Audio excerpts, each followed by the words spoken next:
الحمد لله نحمده ونستعينه ونستغفره ونعوذ بالله من شرور أنفسنا ومن سيئات أعمالنا من يهده الله فلا مضل له ومن يضلله فلا هادي له ونشهد أن لا إله إلا الله وحده لا شريك له ونشهد أن سيدنا وسندنا ونبينا ومولانا محمدا عبده ورسوله أما بعد فقد قال الله تبارك وتعالى في القرآن المجيد والفرقان الحميد أعوذ بالله من الشيطان الرجيم بسم الله الرحمن الرحيم والذين آمنوا أشد حبا لله صدق الله مولانا العظيم. معزز سامعین کرام، ہم تمام حضرات یہاں دین کی نسبت سے جمع ہوئے ہیں. دعا فرمائیں اللہ تبارک و تعالی ہمیں مجھے خاص طور سے کچھ کہنے کی توفیق مرحمت فرمائے، مجھے بھی اور آپ حضرات کو بھی اللہ تبارک و تعالی عمل کی توفیق مرحمت فرمائے. جو آیت کریمہ میں نے تلاوت کیا ہے اس میں اللہ تبارک و تعالی ارشاد فرماتے ہیں والذین آمنوا اشد حبا للہ، جو ایمان والے ہیں یعنی جو اللہ تبارک و تعالی سے محبت کرنے والے ہیں. مسلمان اللہ تبارک و تعالی سے محبت کرتا ہے، اللہ کے رسول صلی اللہ علیہ وسلم سے محبت کرتا ہے. اللہ تبارک و تعالی فرماتے ہیں کہ جو مومن ہیں یعنی مجھ پر ایمان لانے والے ہیں، اشد حبا للہ، وہ اللہ تبارک و تعالی سے بہت زیادہ محبت کرنے والے ہیں. ہم مومن ہیں، ہم اللہ پر ایمان لانے والے ہیں تو ہم اللہ سے محبت کرنے والے بھی ہیں. ہم اللہ سے محبت کرتے ہیں، اللہ کے رسول صلی اللہ علیہ وسلم سے ہم محبت کرتے ہیں، اور محبت ہی نہیں شدید محبت کرتے ہیں. محبت دو طرح کی ہوتی ہے، ایک وہ محبت جس کی ابتدا ہوتی ہے، وہ محبت جو برائے نام ہوتی ہے، اور ایک وہ محبت ہوتی ہے جس کی انتہا ہوتی ہے اور وہ آخری حد تک ہوتی ہے.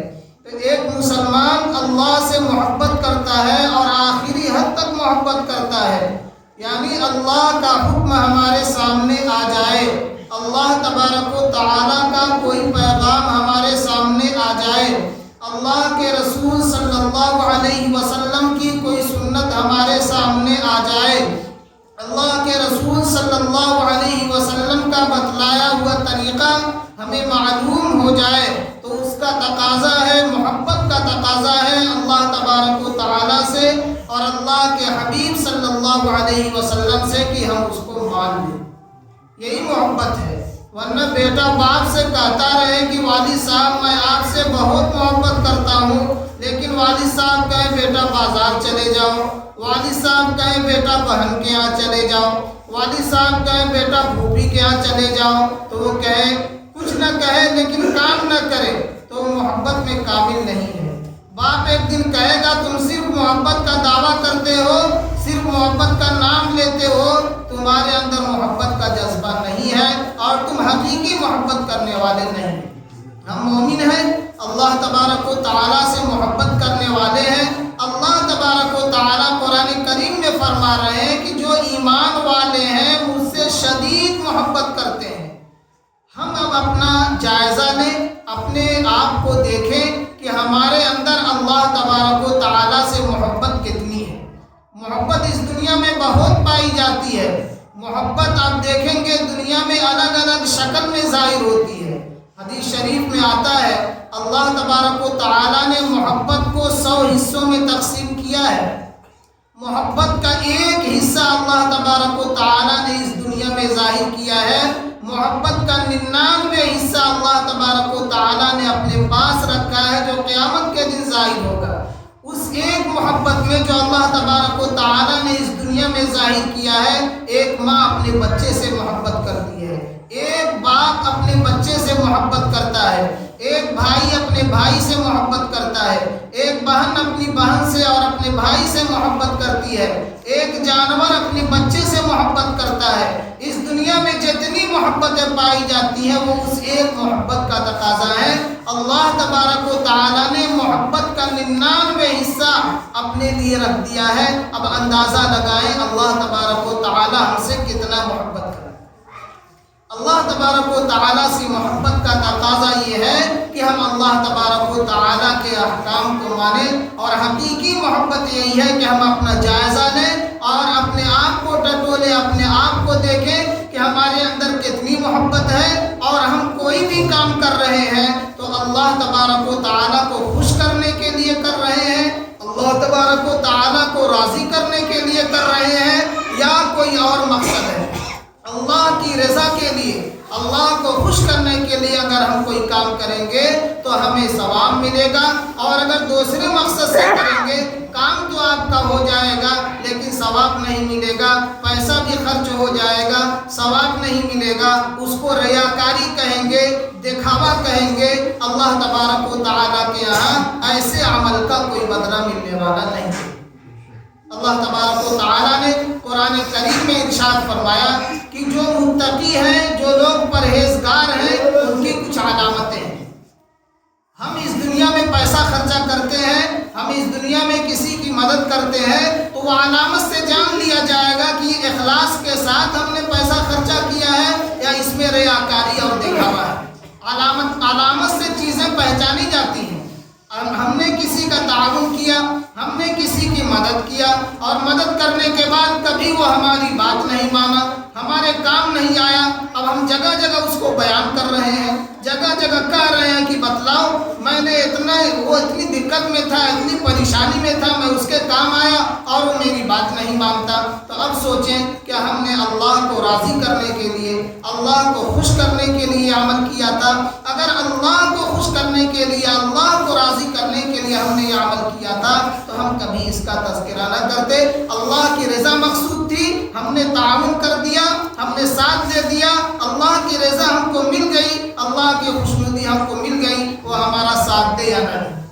قرآن کریم میں اللہ تبارک و تعالیٰ ارشاد فرماتے ہیں الف لام میم ذالک الکتاب لا ریب فیہ ھدی للمتقین الذین یؤمنون بالغیب ویقیمون الصلاۃ ومما رزقناہم ينفقون والذین یؤمنون بما انزل الیک وما انزل من قبلک وبالآخرۃ هم یوقنون۔ اللہ تبارک و تعالیٰ ارشاد فرماتے ہیں کہ جو لوگ متقی ہیں اور جو لوگ تقوی والے ہیں، یہ قرآن ان کے لیے ہدایت ہے۔ اللہ تبارک و تعالیٰ نے قرآن حضور پاک صلی اللہ علیہ وسلم پر نازل فرمایا، اور یہ قرآن اہل تقوی کے لیے اللہ تبارک و تعالیٰ فرماتے ہیں کہ ہدایت ہے۔ اب ہر آدمی کہہ سکتا ہے کہ میں متقی ہوں، ہر آدمی کہہ سکتا ہے کہ میں پرہیزگار ہوں۔ اللہ تبارک و تعالیٰ نے آگے کچھ علامتیں ذکر کیا ہے۔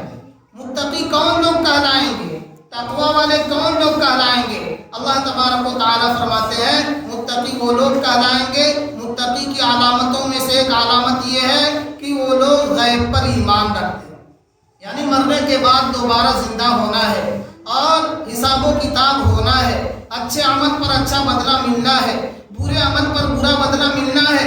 یہ متقی کی ایک علامت ہے۔ الذین یؤمنون بالغیب ویقیمون الصلاۃ، جو لوگ متقی ہیں وہ نماز قائم کرتے ہیں، نماز کا اہتمام کرتے ہیں، اور نماز میں غفلت نہیں ہوتی۔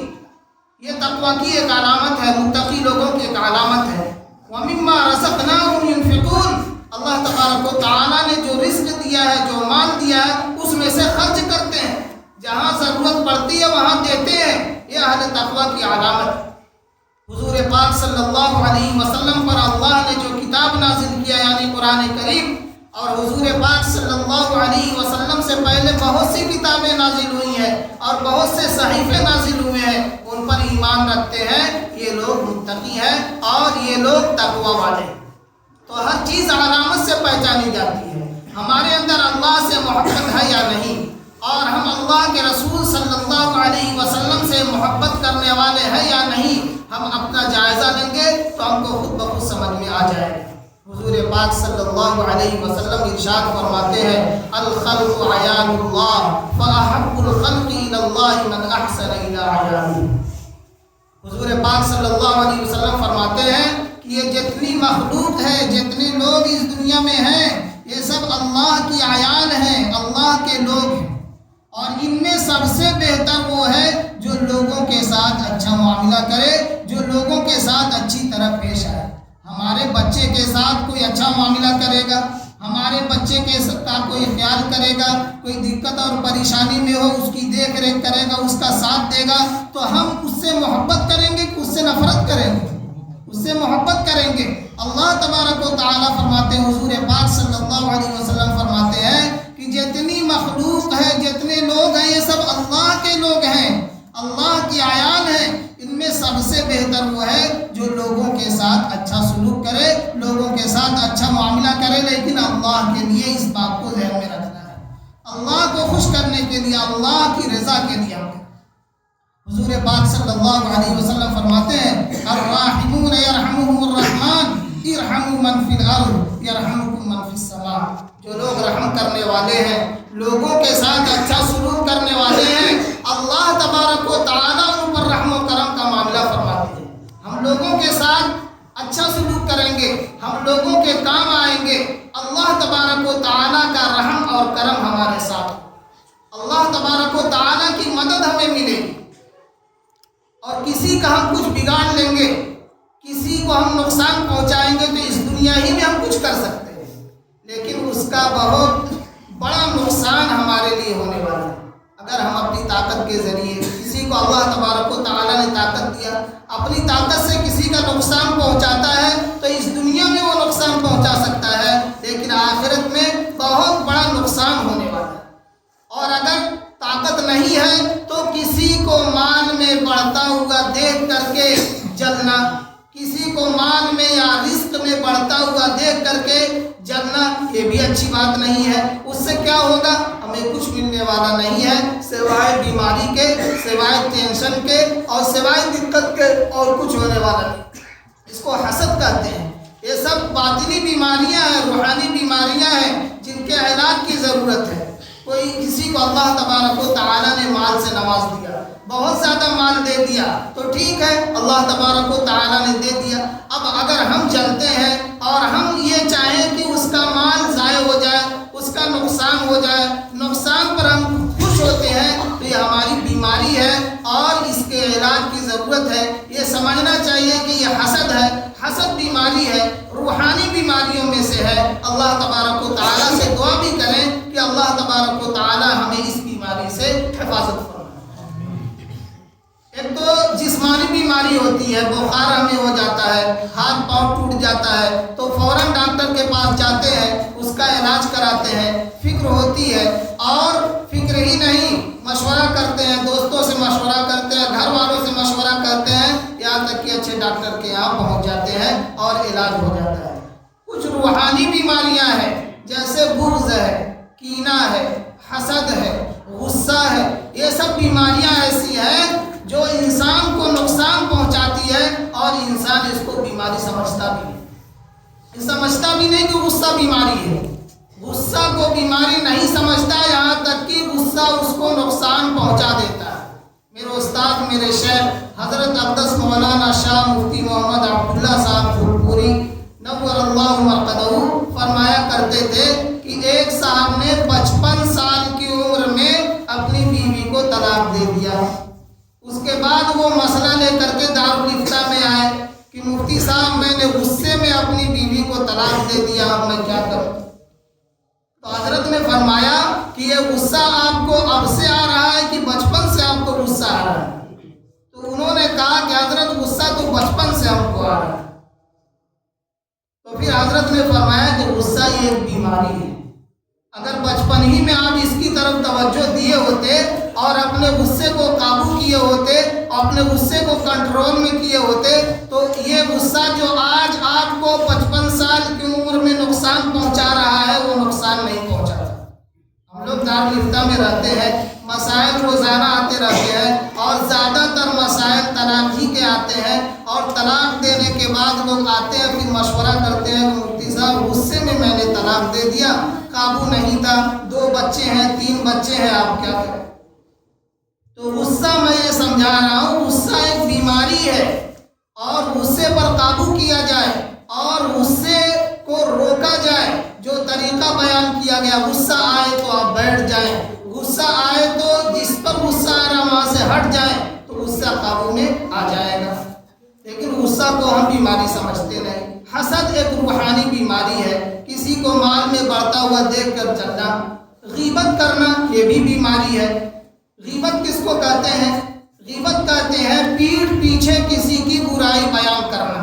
کسی کے اندر کوئی برائی ہے، کسی کے اندر کوئی خرابی ہے، کسی کے اندر کوئی کمی ہے، وہ مجلس میں موجود نہیں ہے، ہم اس کی برائی بیان کر رہے ہیں، اس کی کمی بیان کر رہے ہیں، یہی غیبت ہے۔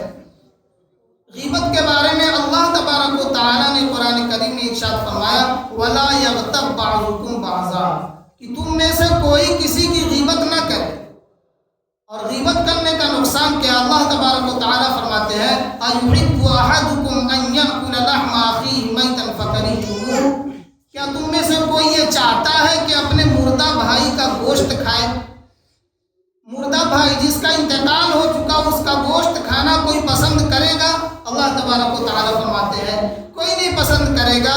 تو کسی کی غیبت کرنا، پیٹھ پیچھے کسی کی برائی بیان کرنا، یہ غیبت ہے، اپنے مردہ بھائی کے گوشت کھانے کی طرح ہے۔ اور اتنا ہی نہیں، کل قیامت کے دن ہماری نیکیاں اس کو دے دی جائیں گی۔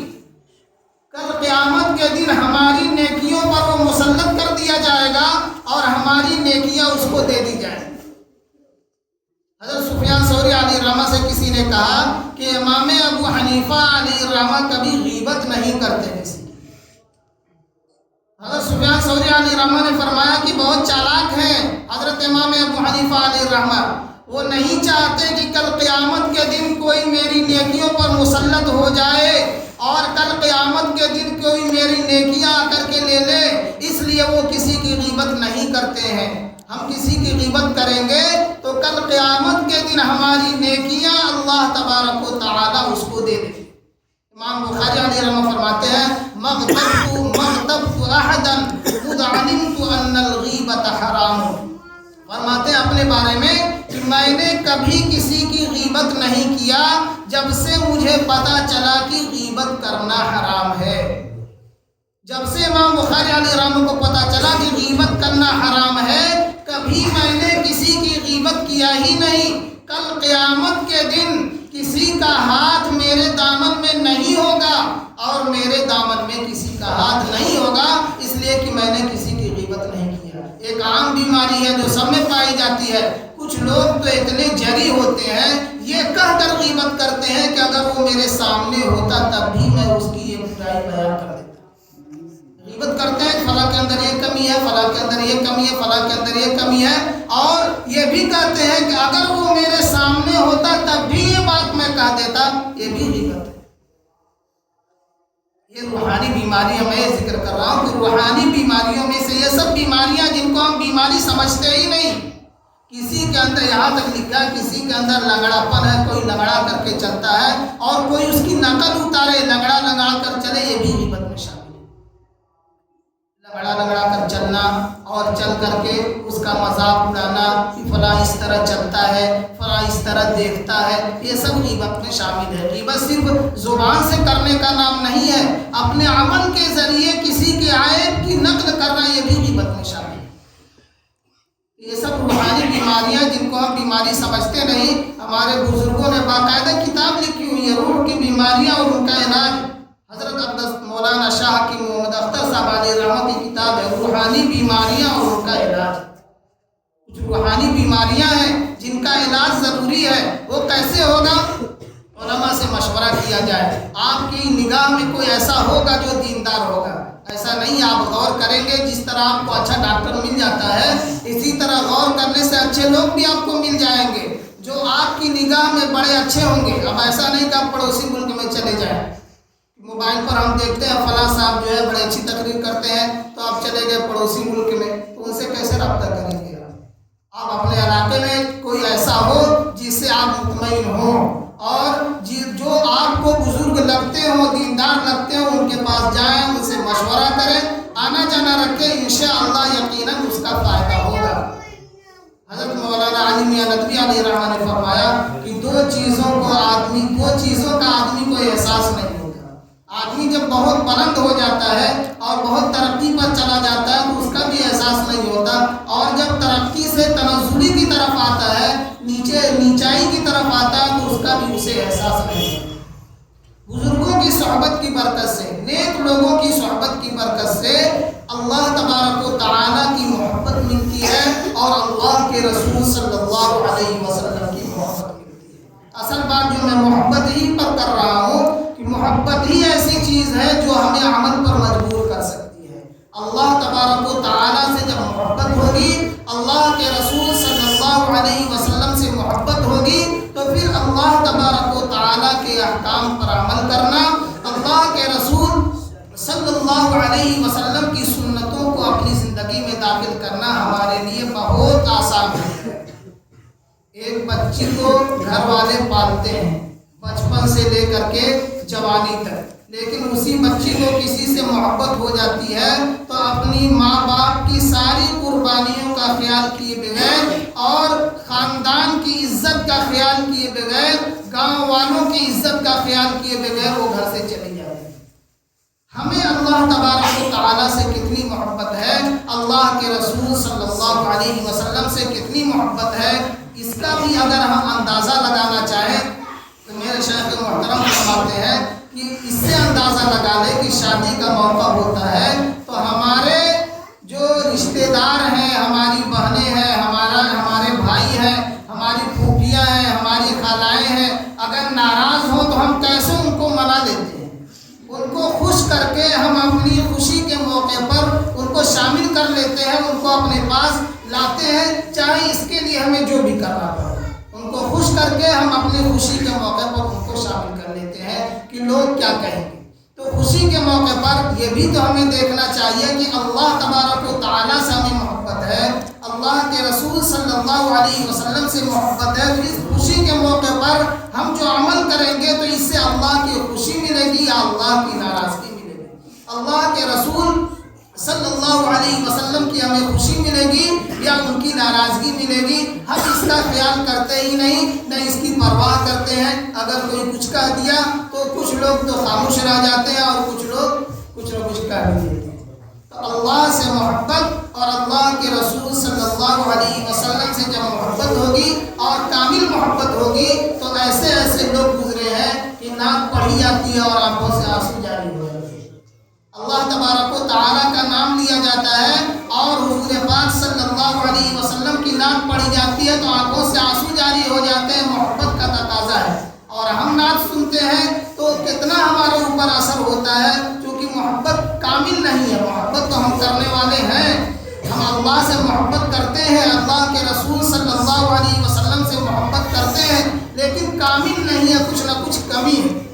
ہم دعا کریں اللہ تبارک و تعالیٰ سے کہ اللہ تبارک و تعالیٰ ہمیں اپنی کامل محبت نصیب فرمائے، اپنے رسول صلی اللہ علیہ وسلم کی کامل محبت نصیب فرمائے، اور وہ محبت ملے گی ان لوگوں سے جو اللہ تبارک و تعالیٰ سے محبت کرتے ہیں۔ سیدھی سی بات ہے، امرود کی دکان پر جائیں گے تو امرود وہاں مل جائے گا، کپڑے والے کی دکان پر جائیں گے تو کپڑا مل جائے گا، کرانہ کی دکان پر جائیں گے جو چیزیں ملتی ہیں وہ چیزیں مل جائیں گی۔